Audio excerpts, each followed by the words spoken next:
But someone we were working with was like, but if, like you're not a coffee person for everybody. So if Gwen Stefani wants coffee, you don't have to go out and get her coffee. And I was like, oh, well, if Gwen wants coffee, I will get her coffee.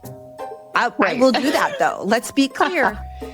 I know that's not my job, but if Gwen wants coffee, I will do it. Welcome to Beats Working, Winning the Game of Events, where we share stories and strategies to turn any event or life moment into something unforgettable.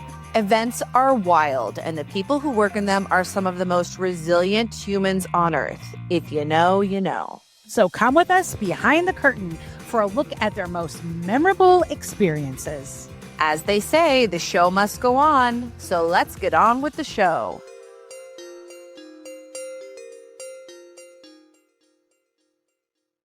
Welcome back to another episode of Beats Working, Winning the Game of Events.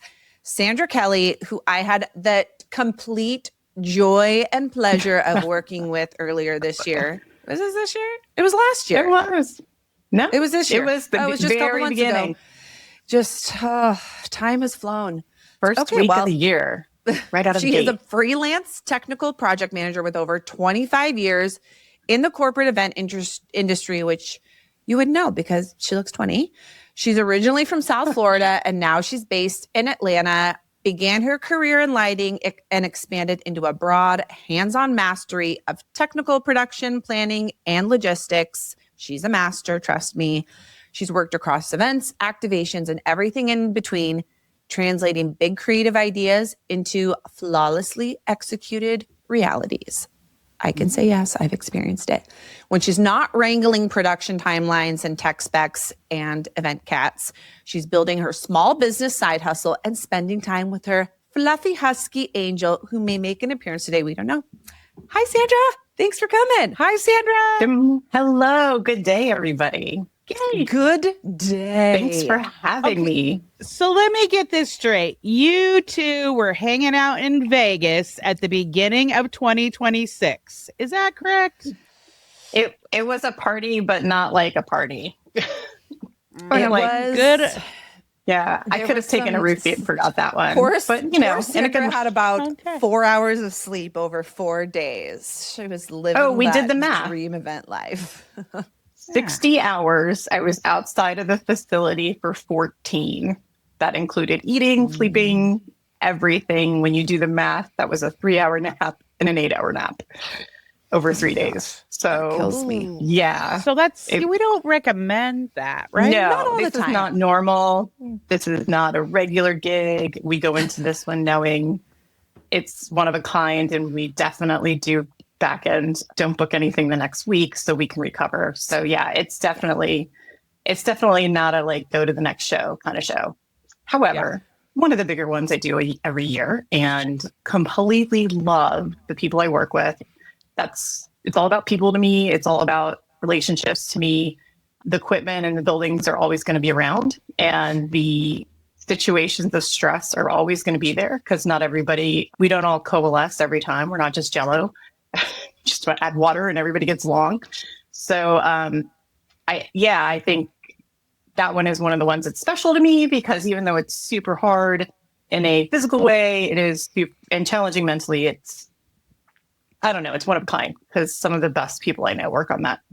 So it's I enjoy it. Isn't that the best when you're working on a show like that? It's kind of like, I don't know. I just love it. You're in the trenches together and yes, you're tired, but also you have that event adrenaline going. And when you love the people that you're with, you're just oh my God, it's fine. I don't actually need a nap right now because I love what I'm doing with these people and we're doing something really cool. And yes, can't wait for a nap later, but certainly I am more apt to work harder, push myself for the people around me than I am for my personal. Do you know what I mean? I would quit a lot sooner if it was just me.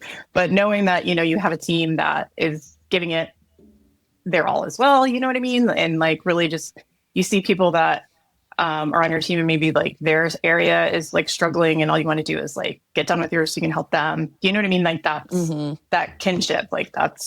I thrive on that because it certainly isn't well, that and the paycheck and maybe the end of the event. Like, there's a focal on a tunnel. Like, it will end. Yes. It will end. The trucks will leave eventually. So is that's got to be what keeps you in this chaos. I mean, you started in lighting, and so you have, touched so many different components of event production. But like, was there a moment earlier in your career where you were like, okay, this is it for me. This is insane, but I love it. And I gotta keep doing this. Or did you just kind of fall into it and you're like, oh my God, I guess I've been doing this for 25 years. I don't know what happened. A little bit of Was both. I out? It happened. Yeah, for sure. So I'm actually a biology and sports medicine major by college, and has nothing to do with this industry. I was a biology minor. I was so pre-med. Nerd How did we end up alert. here? Nerd alert. Go Right. science. Ask me about physiology and things like that. I nerd up completely. But so started in the church, actually doing like student center stuff. Right. And then honest truth, I didn't want to ever be called up front to do any like the crazy like antics and stuff. I'm very stage frighty. So if I'm in the lighting behind the lights, they can't see me to call me on stage to do anything like crazy or answer a question. I have feel stage you. fright, believe it or not. Yeah. So, and it makes me anxious.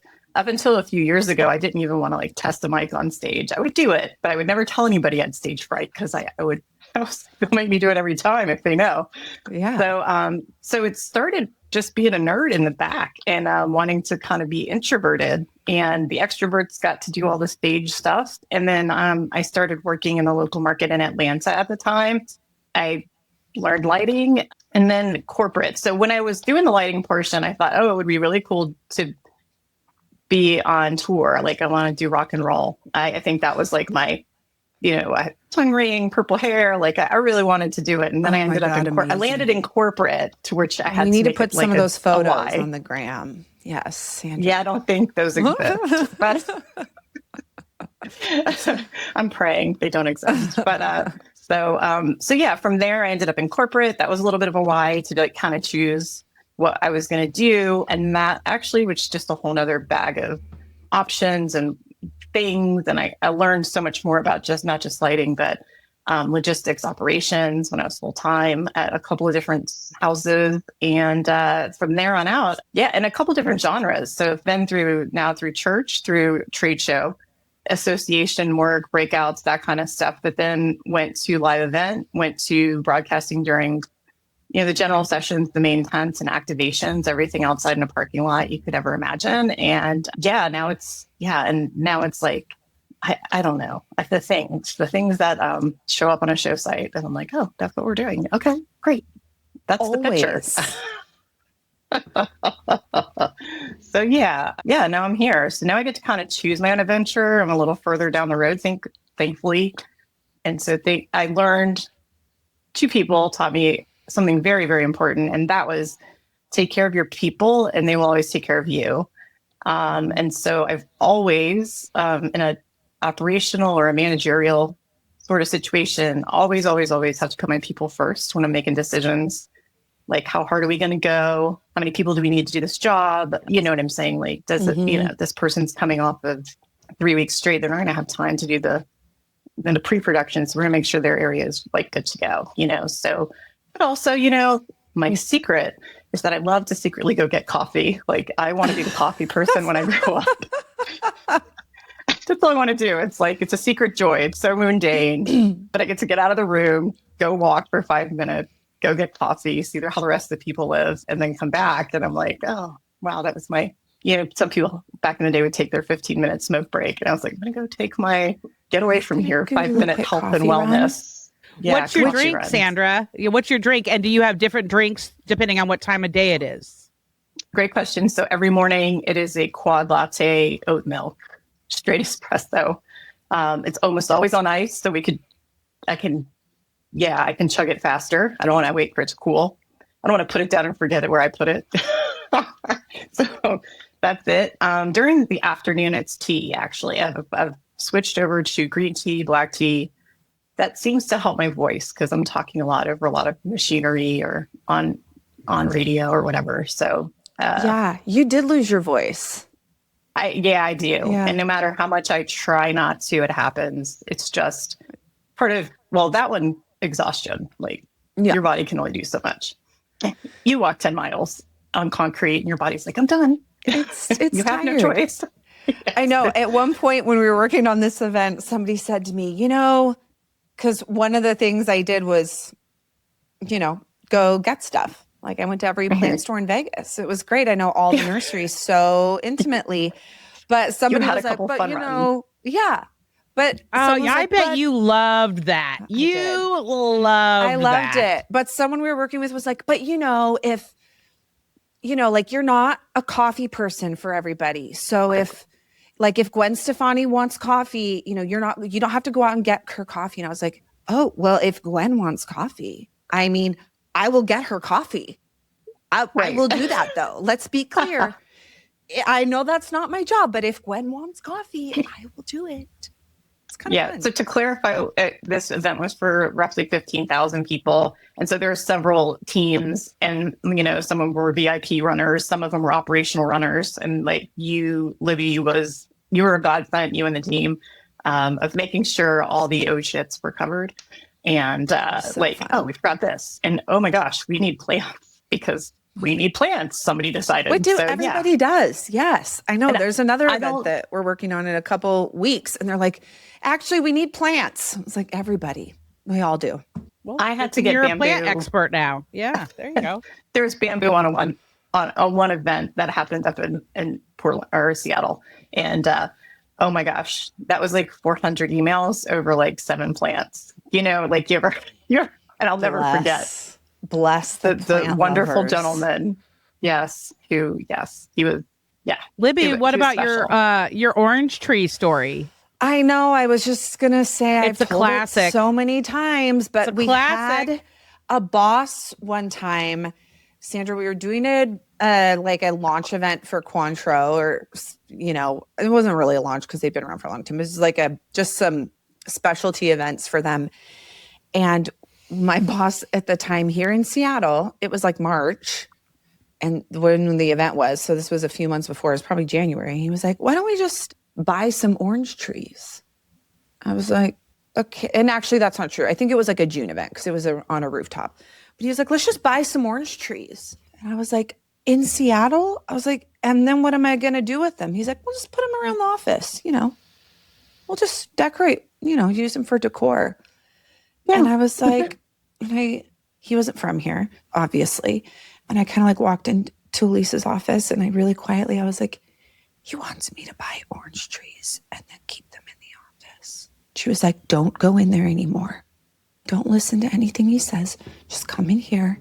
We're going to take care of it. And I was like, stop talking to him. I was like, nobody even sells orange trees here. I'd have to have them shipped in. We'd have to put like heat lights in the office. It was, Plants. How many times have you gone and listened to an idea someone else has who feels it's brilliant and it might be a great idea, but the operational side of your mind, logistics side of your mind goes down a road that is 47 steps ahead of them. And all of like 39 of those steps are like, WTF. Like, no, this is not. Or like when somebody wants a Ferris wheel. How do we get out of doing? Okay. I knew you were going to bring up the Ferris wheel. It was one time, and it was still a good idea. It was still a good idea. I've given Libby a lot of WTF oh shit moments for sure, and in her defense, she's pulled a lot of them off. True. A lot of them got to an adjacent idea. Sandra, what do you do when somebody gives you a crazy idea and they are dead set on it? They're like, I need this. I want this Ferris wheel at an event. Like, I will not settle for anything other than a Ferris wheel. How do you, because you work with so many different clients, like, how do you like gently take them off of that ledge and like move them into a different part of the environment, That's a great question. And I want to answer it honestly, but then if they hear my secrets, they might know. Ooh. So part of me is like, so Be careful because it. this podcast is a really big deal. We have a lot of listeners. I mean, Millions. anybody could, Millions. yes. One day. But if you get tagged, we just wouldn't clip it. But yes, if you want to keep your secrets, keep your secrets. So so in my mind, I bring up all of the pros and cons and make sure that they're aware that what they're doing is not what I recommend. However, they're welcome to do whatever they want because it's their event. But it is my way of giving them the boundary that you have chosen something outside of my recommendation professionally, right? And however the words come out, they're usually a lot gruffer. And in that, it's like, look, these are the things that you're going to have to deal with. And these are the things that are going to be a problem for you later. This is how it's going to cost you more money. This is how it's going to affect the rest of your product that you're putting out. This is cool and neat, but in the reality, it has a 0% chance of being what you envision in your head. And I don't want you to fail. And that is pretty much, and I don't say fail, but I said, I don't want you to do something that later you're going to be sad about. So I will totally. So with that caveat, if you still want me to do it, I will do it, but it is on you. Like, I honestly, that's kind of in a more political way, I would say it, or gentler form. I think there's a whole bunch of negotiating. I think there's a whole bunch of learning. A mentor told me when I'm in middle management, you are the, I was very upset at some salespeople that were driving me crazy. I was doing equipment logistics at the time, and they all wanted the best gear and only one person can get it. So they're all up in my hair trying to like talk me into it instead of sending me presents. Dudes are so like daft. But anyways, Yeah. Give me things, people. True. Yeah. True. Yeah. Don't stand here and slow me down. Never did get it. Boys are silly. But so I was frustrated, and I was venting to one of my mentors, and he said, Sandra, you are, and I said, they just frustrate me, salespeople. He said, you know what, you are the biggest salesperson because you've got to sell it up and you have to sell it down. So like you are in the middle. You have to sell the people above you on what we're doing and make sure that they're on board with however we're executing. And you also have to get that excitement through the whole entire team and make sure they're on board of following this train of crazy. So it was good advice. It was good, like, yeah, you know what? I have to be a lot more ninja about how I convince people to do stuff or recommend stuff or, give them my wisdom when it's maybe not what they want to hear. So I have a question, Sandra. One thing that popped out at me when I was reading the notes that Libby so eloquently put together about you is your vast work with NDAs, which as a gal who likes to share a lot on the internet and pretty much in any room that I walk into, NDAs just stress me out because it's like all the things I'm not going to be able to say, especially because you can't claim some of the work that you do. So talk to me about what that's like in NDA world. So great question. For me, well, two things. One, once the event is over, you get to tell everybody all about it, right? So I've got, the picture roll on my phone, and we're talking about the show Libby and I did together. Gwen Stefani was the entertainment for the portion of the event. And I knew a lot of people wouldn't understand all the other things you do. You can't really show people pictures of warehouses and docks and go, isn't that neat? This is what I did for 7 days in Vegas. So sexy. Yeah. Like, oh my gosh, look, this is this palette and this is this palette. What are you doing? I'm like, I'm working at a computer on a dock. I'm looking at, boxes and cases. So this is the highlight. This is the Snuggie someone brought me because it was cold. Like that. Those are my emotional memories. So, I have to go in and snap some video or pictures of, the performance or the final look, just so at the end of the day, I go, yeah, no, as Gwen Stefani was there. So people perk up and go, oh, you worked with Gwen? And I'm like, yeah, well, not exactly. And I'm not going to lie to you, but you know what I mean? It's like, adjacent. Well, my team did. Yes, adjacent. We made eye contact. She and I made eye contact. I was in the she looked beautiful. building at the same time. And I was on the phone with her when that happened. So essentially, I was also there. Basically. Yeah. Mhm. So fun story about her. I actually know a personal friend of hers, but I could have went down the runway and been like, hey, I know your buddy, blah, blah, blah. Like, it was ironic because I never got to actually meet her and go. I'm sure that would have been weird for her. She's, in show mode and taking pictures with people mode. And I've been like, yeah, so I met your, anyways. She, I can't talk about all that. She likes blue plates, the old fashioned blue plates, like grandma has on the wall. Do you know what I mean? Like my mom's got 1800s, that those. blue plating. Right. So she collects those, apparently. I'm not telling a secret, but like, and maybe you shouldn't put this on like real life, but so her dealer, the guy who deals with her plate dealer, and gets all this stuff, her plate dealer, right? Because I didn't want to say her dealer, her plate dealer. He's a good friend of mine, and I know him through the Campbell stuff. So it was a small world, So I couldn't tell him I was working with. She was part of what I was working with ahead of time, but then I had just seen him last week, and I was like, "Hey, I saw your girl, man." And he's like, yeah. And he's like, oh my God. Yeah. You're and like, he was like I have two Kevin Bacons here. You're a Kevin Bacon and Elisa's a Kevin Bacon. It's like, you guys just know everybody, just a couple people down the road. I'm adjacent, right? Like, cause I didn't actually meet her and that's fine. I have such, what is the Saturday Night Live girl that puts her hands in her armpit? Like, cause she's all like Mary nervous. Catherine Gallagher. Yeah, you would have Mary Catherine Gallagher for sure. For sure. Yes. So, yeah.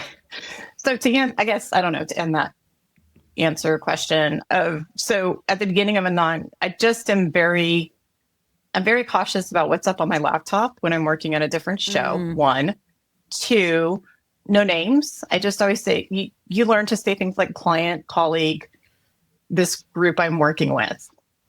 And those seem to be buzzwords that people respect, I think. Instead of going, oh, I know you work with people. Who is it? You know what I mean? And then you can just carefully go, well, I really can't tell you, but I'll tell you about it in June when I'm done. If you ask me the next time I see you, and I'll tell you all about this hot mess that I got to work with. So I think that keeps it legit.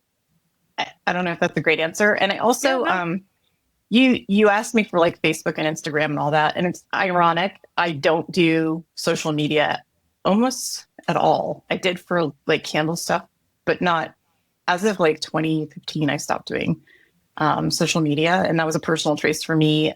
I have anxiety and I'm diagnosed major depression with anxiety and take meds. And it's all, been on them for several years and they work great. So, but go Same. Pharma. Yeah. Yeah. So, me too. Oh my gosh. We are like twins. Look at us. We are related. So in that, I don't know where I was going with that. No social media. It just got me stressed out. Yeah. It just got me stressed out to see where everybody was and what they're doing. And I'm just better off not knowing that I'm missing out on Ted's kid's birthday or Brian's new car or Lily's wedding or whomever, and all the Karens out there that have an opinion. If you don't have it, also like if you're on event site and there's something real cool, like a super awesome Gwen Stefani performance, you're like, well, I can't even post it until however many days after the thing. And now at this point, I've already moved on. So I just can't. Right. Like I don't have the brain power to do it now. So whatever.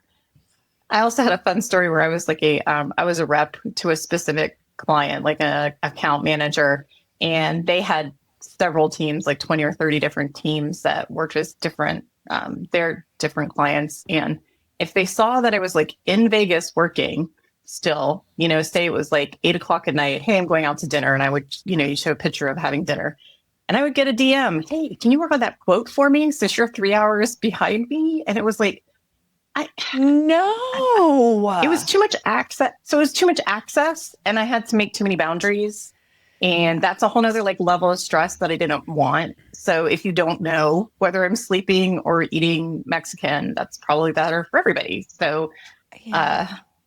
And actually the audacity of them. So I'm in the ladies' bathroom and one of the gals comes in one of the stalls next to me. She's like, oh, hey, Sandra, I guess she saw my feet.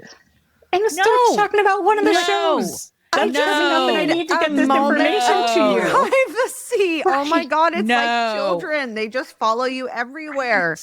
Give me a minute. So I just think she was having a stream of consciousness, and she was one of those gals that has no problem chatting in a bathroom. But I am a solitudist. You know what? Some people want to pee in peace. It's just Yeah. When you're washing hands, maybe when you're washing hands is okay. Yeah. In a stall with behind your the door, clothes? no. That is certainly a rule. If you do not know that in this life, I hope whoever watches this podcast learns that. And it's a hard boundary. That's your one takeaway from this episode is no talking in bathroom stalls. Don't period. bug somebody who's in the bathroom stall. Nope. And don't take a phone call. Don't be on a phone. Oh, I know. How many? That's happened so many times that I'm like, what is wrong with you? Then I just want to flush like 18 times. Just like I do. You know, I tried my best to make a lot of noise just to be annoying. And then I'm like, I'm the same. Do you have wipes even if it's an to clean automatic off toilet? that phone? Because there's fecal matter just floating Gross, around in the Libby. bathroom. Gross, You don't Libby, want to had be go on there. your phone in there. There, yeah. And I've done a couple events where people have I had an event where all the bathrooms are gender neutral, no problem. That's, for each their own. And that might be a segment not worth talking about out loud. But a gentleman came in on FaceTime into the group bathroom and was chatting. And he was a queen. He was beautiful. Like I don't have any problems with any of that, but I didn't really feel like I wanted to be a part of his experience in the bathroom with whomever was on the other side of that FaceTime. So Communal bathrooms. So those are experiences that I would share out loud that aren't great for the other half. For all the introverts out there that don't have enough external mojo to tell you. It's always interesting when turn you it go to off. like a restaurant or I've only seen them in restaurants, I think, or like bars maybe or something, or like clubby type places. But it's like all stalls and then like a communal sink. And I'm like, I don't know. Kansas airport now. In my mind, I think that because I live with all boys, I'm like, I don't really want to use a bathroom that a boy used because they just kind of, there's like pee on my walls sometimes. Like, how does that happen? They're gross. I have a brother. Yeah. I grew up as a jock, right? Like a sports kid. So yeah, like all of that is men are disgusting. I have found that women are just as disgusting in the right women circumstance. can be. But different ways. Different ways. Seats in women's restrooms too. Yeah, but it's just less frequent. I think this is going to digress, this whole conversation about bathrooms. Yeah, However, I will say Kansas airport, you have to walk really far to get to just a girl or just a boy bathroom. They are all, once you get past TSA, they are all non-binary discrete bathrooms, which is probably in the brand new one. In like communal ones. Ally McBeal got us ready. Ally McBeal got us ready. It's fine. Oh, did they have that on Ally McBeal? They did. Oh, yeah, I believe you. I would say every single person that walked in and out was going, is this weird? You would walk in. The other person was like, is this weird? And we were like, I know. Something you got to get used to after, 40 years of having your own bathroom. Hey, it's all good. Sometimes you're a winner, sometimes you're not. Well, let's put a lid on that conversation. See what I did there? Bada boom.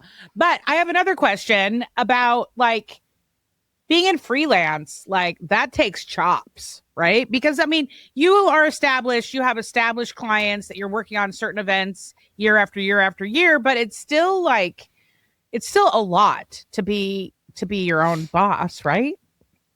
It is. There's so much that you have to do on your own taxes, your own social security, your own best money I spend every month is the gal who does my QuickBooks for me. When I started that 6 years ago or 10 years ago, whenever, I thought I would never be able to afford this monthly extra cost, and at this point it's the same cost as like my internet per month. It's not even that much, but I thought I didn't want to disappoint a friend who was like getting their small business off ground, and it is the best money I spend so you find ways. I think, yes, you have to have discipline. You do, because there are some things like you can't have a bad day. You can have a bad day. Bad days happen, but you have to have a different perspective, because you're only as good as your last show. Sometimes, you're remembered by like your production and how good you are. Sometimes when you're full time, you can be like, I came off another show. Everybody knows that. I'll go back to the office and we'll get 2 more shows and get down the road. There are some things, Libby, from the show we did that I just want redemption for. You know what I mean? Like it didn't go to plan, or, I would have done it differently. So I can't wait to do that show again and make it better. Do you know what I mean? So yeah, but what's amazing is like people don't know what they don't know. And yeah, some people know things, but like from a user experience, it was amazing. And like people who walked into that show had no idea what went into it. And when they left, they had no idea what was going to happen afterwards. And from that perspective, it was, a total hit. And also the things that did go wrong, which people don't even really know about, but like those are things that are out of your control, which is, I think, one of the hardest things when you're producing an event like that, or really like leading the production on something, is you really want to have like, you have a plan and you want everything to go according to the plan, but it just like things are just going to happen and you can't. Agreed. I tend not to base the value of the show on the experience of the people there, because I'm in a different position. I'll rarely see those people. And you're right. 95% of the time it's joy. They have no idea the behind the scenes. They have no idea. For me, benchmarks of success on a show are a lot more my team, how they got through it, what we can do better next time, more efficiently, or better for the client, staying on budget. Those kind of things are more of a telltale sign. That specific one we did together, there was immense client adoration for it. There was more than we've done in a long time with a client I've worked with over like 6 to 10 years. And the engagement, everything, the metrics that they were looking for, attendance, the online stuff, like blew it out of the water. Everybody was above and beyond excited, from a client who was paying the bill standpoint to even the attendees, the guests, yes. So they all had a great experience. So part of, I think, a great experience is the healthiness of everybody who gets out of that show. You know what I mean? Whether it's a 200-person show on the side of a beach somewhere and it's real low key, if it's 20 people at a corporate leadership meeting, or 14,000 people, like it's not just the people attending, it's also the people that you're working with, right? Because those are the people you're going to see again. I probably won't see those 14,000 people again. Those 14,000 people, never. But the rest of the crew, sure, right. I want to see my buddies again. I want to see my friends and people I work in the trenches with. I find to be like my work family. I happen to be single. I have the dog as my child. I'm never married because I've kind of married my work. And I'm okay with that. But yeah, like, so my family on the road is important to me. Love them. And even I work with a lot of guys and gals, but like a lot of the dudes like are brothers, right? They annoy the crap out of me some days. And I just have to put my foot down and be like, get it done, dude. It's your sister talking. Finish it. Yes. Or or they get off a bad show and I'm like, oh, you're still the best you ever. You could do this. When they need that, go team. Or, a little nugget of love, like a to-go candle on their console. Yeah, you know what I mean? Like sometimes it's tough love is, and sometimes it's not. But yeah. Okay, if you could, one more question before we wrap. If you could go back to the beginning of your career and give yourself one ticket, like one piece of advice, what would it be? That's a cool. Stay in school. Nancy Reagan, don't do drugs. I don't know. Don't do it. Stay out of this. Nancy Reagan said don't do drugs. Dare. No. I'm an 80s kid. I think currently, I think I would have I would have encouraged to keep learning. Keep pushing yourself to do. I'm going back in my career as of the last 3 or 4 years and learning new things and taking classes and just to be relevant and stay on board. And I should have done that a lot longer ago. A lot longer. Anyways, I should have done that, along the way. And I think I should have told myself to like pay more attention to that. And I think the other would be learning discipline earlier, discipline on making yourself sit at your desk and get your paperwork done that's for your business, whether you're an S Corp, LLC, whatever, getting your taxes done, doing all the things, right? Getting your insurance and doing the research on things like that are very important for you, your healthcare, like all the behind the scenes stuff you were asking about earlier. Those are all very, very important to your life on the road. And then I would also say, like, I don't know how I would have told myself this, but because I don't know that I knew I was going to be on the road as much as I am, but like your life on the road and figuring out your happiness, you know what I mean? So, or your peace or your zen when you're on the road.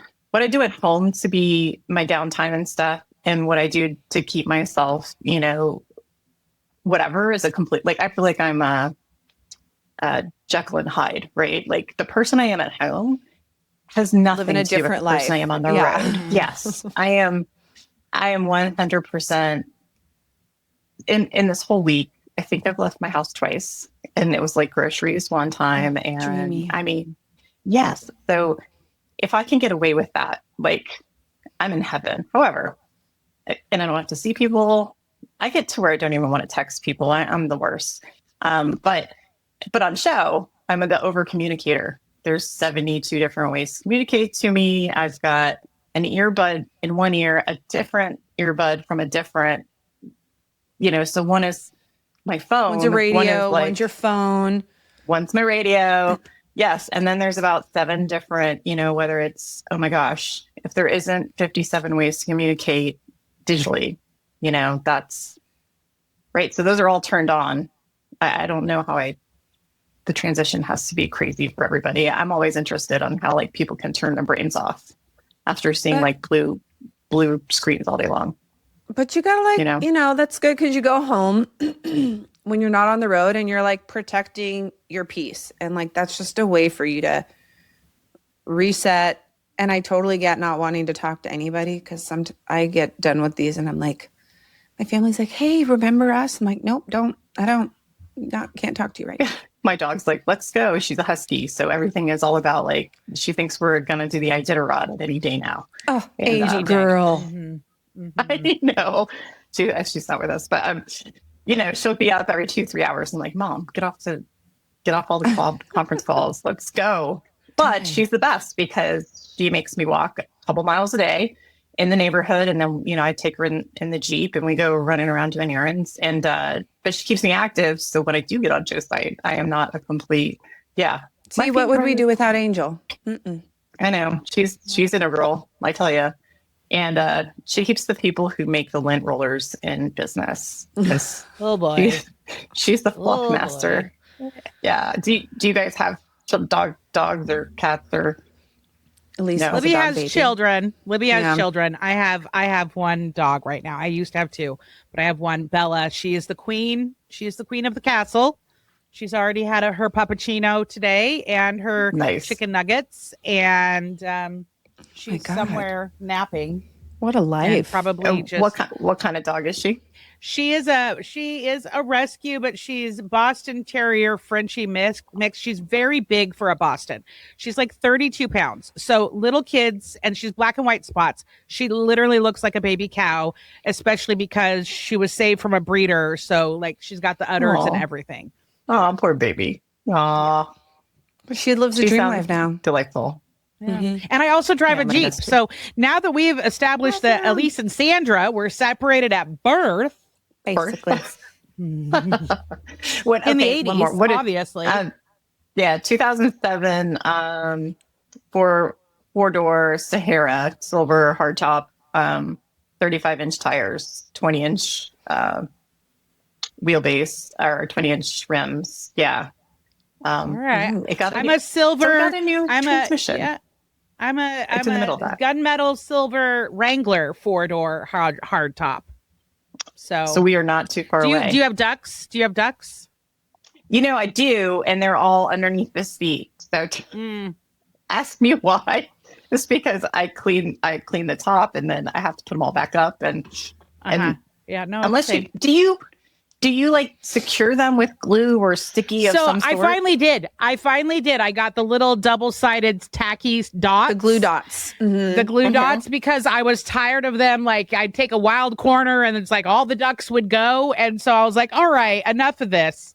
Because I have a pile in my center console that I give away. I do duck people, and it brings me much joy. Mm-hmm. I even have little like note cards that I leave them. And then I have my ducks that like some have been given to me, some I've collected at weird places, but like these are they have the personality to roll with me. Right. And so I finally did secure them, and I'm pretty happy with that decision, actually. I used double-sided Velcro. So there was just the whole like line, and then I could just put them wherever and pull them up and put them back down. Move them around. That's a good idea. Yes. Well, until reorg the ducks. Works no more. Yeah, in case I had to reorder them. They got, handsy and you had to move them around or something. But yeah. Well, you guys, this has been such a joy. I can only imagine the two of you backstage together and the trouble that you were getting in with your plans and Gwen Stefani and headphones and clipboards. But Sandra, you sound like one of us. Like we've said this many times on the show, but event people were just cut from a different cloth.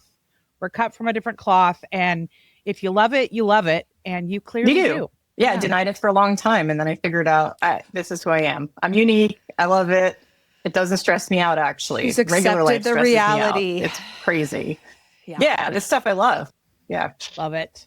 Where are we going to put 20 trailers? Who cares? Yeah. Yeah, it doesn't matter. Oh, that's a whole nother episode of the stuff we've collected from off show sites. That is a whole nother episode that we don't have time to get into today, but I love to talk about collecting things. Mm-hmm. Well, that is a wrap for this episode of Beats Working. If you have an idea or you want to reach out, please email us at info@beatsworking.show. And remember, every detail matters, every moment counts, and no matter what, the show must go on.